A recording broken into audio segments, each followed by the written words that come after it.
नमस्ते मेरे प्यारे दोस्त। बैठ जाइए आराम से। शायद आप अकेले हैं या फिर भीड़ में खोए हुए, पर इस पल मैं चाहता हूं कि आप सिर्फ अपनी सांसों की आवाज सुने। क्या आपने कभी महसूस किया है जैसे जीवन आपके हाथों से फिसलता जा रहा हो, जैसे आपकी हर कोशिश दीवार से टकरा रही हो?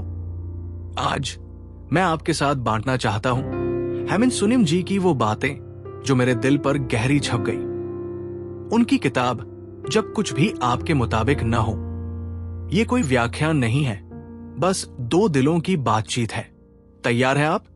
दुख, वो मेहमान जिसे हम दरवाजे से डरकर भगा देते हैं। सोचिए, जब कोई प्रियजन दूर चला जाता है, नौकरी चली जाती है, सपना टूट जाता है, तब कैसा लगता है? जैसे दिल में एक पत्थर रख दिया गया हो। पर हेमंत सुनीम जी कहते हैं, दुख को ठोकर मत मारो, उसे चाय पिलाओ। एक कहानी याद आती है मुझे। एक बूढ़ी मां थी जिसका बेटा शहर चला गया। वो रोज उसके फोन का इंतजार करती। एक दिन फोन आया, मां, मैं नहीं आ पाऊंगा दिवाली पर। उस रात वो सिसकती रही। अगली सुबह उसने अपने आंगन में बच्चों के लिए मिठाई बांटी। उनकी हंसी सुनकर उसका दिल हल्का हो गया। दुख ने उसे सिखाया कि प्यार बांटने से ही बढ़ता है। क्या आपने कभी अपने आंसुओं में छिपा वो उपहार देखा जो दुख आपके लिए लाया हो? अकेलापन, वो शांत संगीत जिसे हम खामोशी समझ बैठे। अकेले बैठे बैठे कभी लगा है जैसे आप पूरी दुनिया से कट गए हैं, पर सच तो ये है कि अकेलापन आपको खुद से मिलवाने आया है। सुनिए इस युवक की कहानी। राहुल को दोस्तों ने धोखा दिया। वो महीनों अपने कमरे में बंद रहा। एक सुबह उसने खिड़की खोली। बाहर एक पेड़ पर चिड़िया अपने बच्चों को दाना खिला रही थी। उसने रोज उनके लिए दाना रखना शुरू किया। धीरे धीरे उसकी खाली पट भरने लगी। अकेलापन तब तक डरावना है जब तक आप उसमें अपना साथी नहीं ढूंढ लेते। क्या आप आज अपने साथ बैठ सकते हैं, बिना मोबाइल, बिना टीवी, बस अपनी सांसों के साथ? अगर ये बातें आपको छू रही हैं, तो इस चैनल को सब्सक्राइब कर लीजिए। ऐसी मुलाकातें हम यहां अक्सर करते रहेंगे। गुस्सा, दिल का वो आग का गोला जो पहले हमें जलाता है। क्या कभी आपके मन में बिना वजह आग सी लग गई, जैसे कोई छोटी सी बात भी सुई की चुभन लगे? हेमंत जी समझाते हैं, गुस्सा दर्द का मुखौटा है। एक पिता की कहानी सुनिए। उसका बेटा परीक्षा में फेल हो गया। गुस्से में उसने उसे डांटा, तुम हमेशा नाकाम रहोगे। रात में जब बेटा सोया तो उसके गाल पर आंसू देख पिता की आंखें भर आई। अगले दिन उसने कहा, माफ करना बेटा, मैं डर गया था तेरे भविष्य के लिए। गुस्सा हमें चिल्लाता है, देखो मैं घायल हूं। अगली बार जब क्रोध आए, हाथ जोड़कर पूछिए, प्रिय तू मुझे क्या बताना चाहता है? चिंता, कल के बादल जो आज की धूप छीन लेते हैं।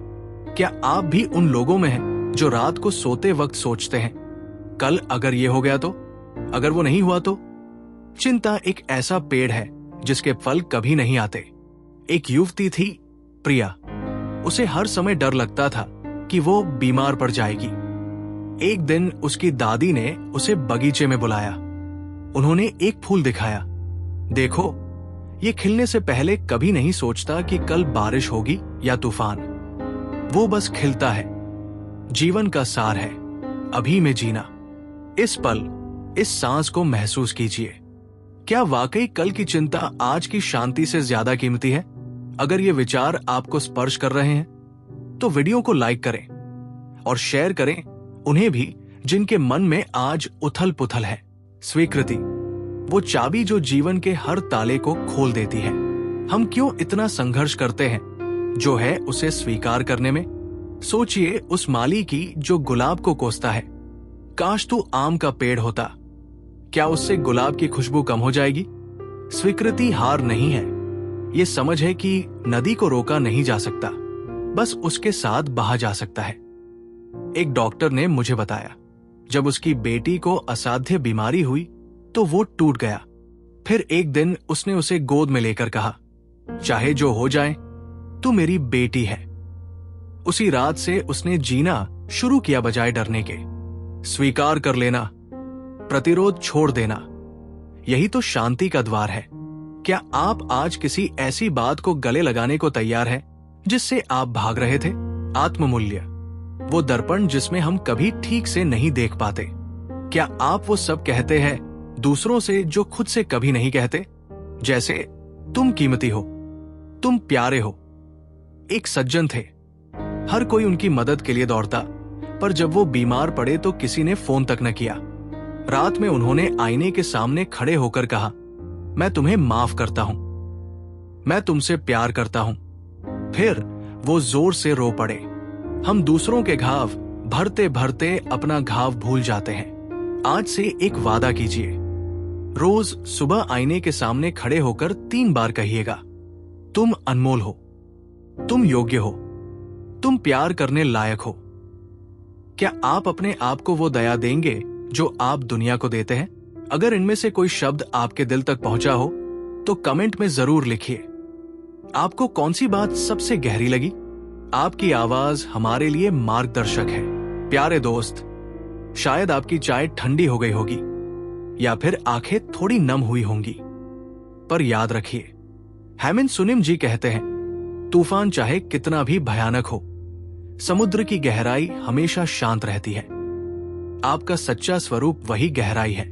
दुख, गुस्सा, चिंता, ये सब बादल हैं जो आकाश को छू भी नहीं पाते। अपनी हथेली देखिए, ये रेखाएं सिर्फ जीवन की कहानी नहीं, बल्कि उस प्यार का नक्शा है जो आप बांट सकते हैं। अपना दिल छूइए, उसकी धड़कन याद दिलाती है, मैं जीवित हूं, मैं यहां हूं, मैं पर्याप्त हूं। आज से जब भी कुछ आपके मुताबिक न हो, एक गहरी सांस लीजिएगा, अपने भीतर के उस शांत स्थान को याद कीजिएगा और फुसफुसाइए, ठीक है, सब ठीक है। अगर आप चाहते हैं कि ऐसी बातें आप तक आती रहें तो माइंड फ्यूल स्टूडियो को सब्सक्राइब जरूर करें। यहां हम साथ चलते हैं, उलझनों से शांति तक। शुक्रिया। आपका दिन आत्मा की गहराई जैसा शांतिमय हो।